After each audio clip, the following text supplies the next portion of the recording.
Salmayın patlıçlar, başlangıç hayırlı berekeli olsun dostlar. Egelerden zorundan damaz kelip turibdi dostlar. Şunkular var mı? 100 şunk ketken, o'zi uchun taxlagan ekan mashinada. Balonga kelsak, 13 lik disk bollar qo'yilgan ekan. Suvni защиталар ham qo'yilgan, ustuna urilgan.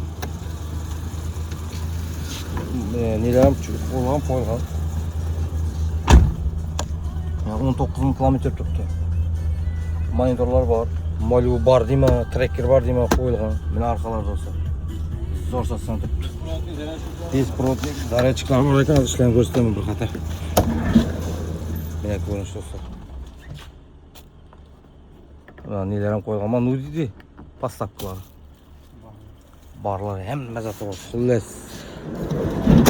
Mashina tayin dostlar. Metan gazlari, shunqi, start stop 9 poni shunqi 9 mijigarlar ham qo'yilgan.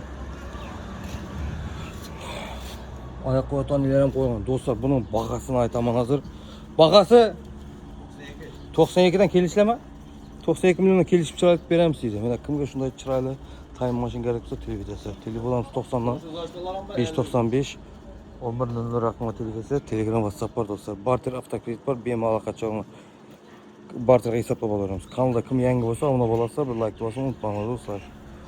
25 26. 25-26-raqam dostlar.